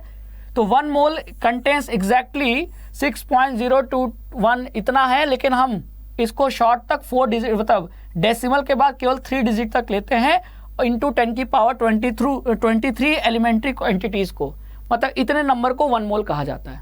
और ये बहुत इंपॉर्टेंट चीज़ है। और मोल का कंसेप्ट लाया था ओसवाल्ड ने। मोल का मतलब है ढेर, तो इतने पार्टिकल्स का ढेर है तो 1 मोल, ठीक है, क्लियर। अब यही जो नंबर होता है ना, ये फिक्स होता है, मतलब 1 मोल में इतने ही होंगे। जैसे 1 दर्जन में 12 ही होते हैं, 13 नहीं हो सकते, 15 नहीं हो सकते, उसी तरह 1 मोल में इतने क्वांटिटीज होती है, ये फिक्स है। और इसी फिक्स नंबर को हम एवोगैड्रो कांस्टेंट कहते हैं या एवोगैड्रो नंबर कहते हैं, ठीक है, clear. When express in the unit mole inverse and is called Avogadro number, तो इसे ही एवोगैड्रो नंबर कहते हैं। और ये नंबर हमेशा कांस्टेंट है, तो इसे ही एवोगैड्रो कांस्टेंट कहा जाता है। और ये रहा एवोगैड्रो जी का फोटो, है ना। Besides being related to a number, a mole has one more advantage. This advantage is that mass of 1 mole of a particular substance is also fixed. तो किसी जैसे कार्बन का आपने 1 मोल ले लिया, तो कार्बन के 1 मोल में कितने एटम्स? कार्बन के इतने एटम्स, और कार्बन के इतने एटम्स का मास हमेशा फिक्स रहेगा, बदलता नहीं है। जैसे कि अगर 1 दर्जन केला आप लो, तो 1 दर्जन केला आज आपने खरीदा, 10 दिन बाद फिर आपने 1 दर्जन केला खरीदा, क्या दोनों का मार्क्स फिक्स होगा? नहीं। आज आपने केला खरीदा तो केले क्वांटिटी में तो 12 थे, लेकिन कोई केला मान लो बड़ा था, तो आज जो आपने 1 दर्जन केले लिए यानी 12 केले लिए, उसका मास मिलाकर ज़्यादा था। लेकिन 10 दिन बाद आपने जो केले लिए 12, लेकिन उसका मास कम था, तो वहां मास चेंज हो जा रहा है। लेकिन यहां फायदा यह है कि अगर आपने 1 मोल कहा है तो कार्बन का 1 मोल कह दिया तो उसका मास फिक्स है, वो नहीं बदलेगा।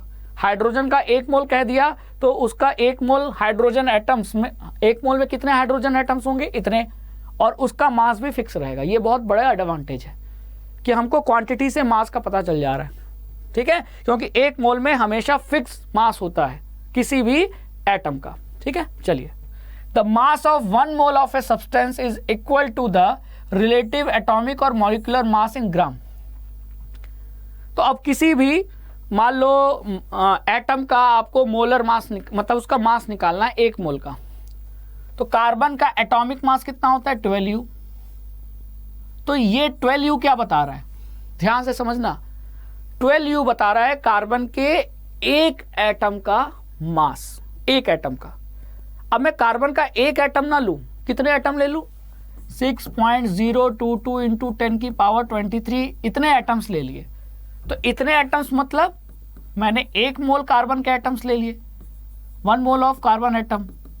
अब इसका मास कितना होगा, तो होगा, बस लिखने का तरीका यही है कि 12 होगा, बस U की जगह क्या लगा दो, G लगा दो। तो 12G क्या बता रहा है, कार्बन का मोलर मास बता रहा है, और 12U क्या बता रहा है, कार्बन का एटॉमिक मास। तो 12U मतलब कार्बन के एक एटम का मास, और 12G मतलब कार्बन का मोलर मास, मतलब कार्बन के 1 मोल एटम्स में, 1 मोल में कितने एटम्स होंगे कार्बन के, इतने सारे एटम्स का मास 12G है। तो आप निकाल भी सकते हो, एक एटम का मास इतना, तो इतने एटम का मास वही होगा 12G के बराबर, यानी 1 मोल कार्बन एटम्स के मास के बराबर। तो मोलर मास लिखने का तरीका यह है कि जो भी एटॉमिक मास होता है वो लिखकर U की जगह G लगा दीजिए, तो वो हो जाएगा मोलर मास। तो मोलर मास क्या बता रहा है, किसी भी एटम के 1 मोल एटम्स का जो मास होता है वही होता है मोलर मास, ठीक है। अब चाहे 1 मोल कह लो, चाहे ये कह लो कि किसी भी एटम के इतने नंबर, एवोगैड्रो नंबर एटम्स का जो मास होता है वो मोलर मास होता है, ठीक है, समझ में आया। तो वही लिखा है यहाँ कि U के जगह G लगा दो, तो आपका कार्बन का जैसे 12U होता है एटॉमिक मास, G में बदल दो तो मोलर मास हो जाएगा। हाइड्रोजन का एटॉमिक मास 1U, लेकिन जब आप 1G लिख रहे हो तो वो मोलर मास है हाइड्रोजन का, ठीक है। और ये फॉर्मूला आपको याद होना चाहिए, number of moles equal to mass जो कि दिया है, गिवन मास अपॉन मोलर मास।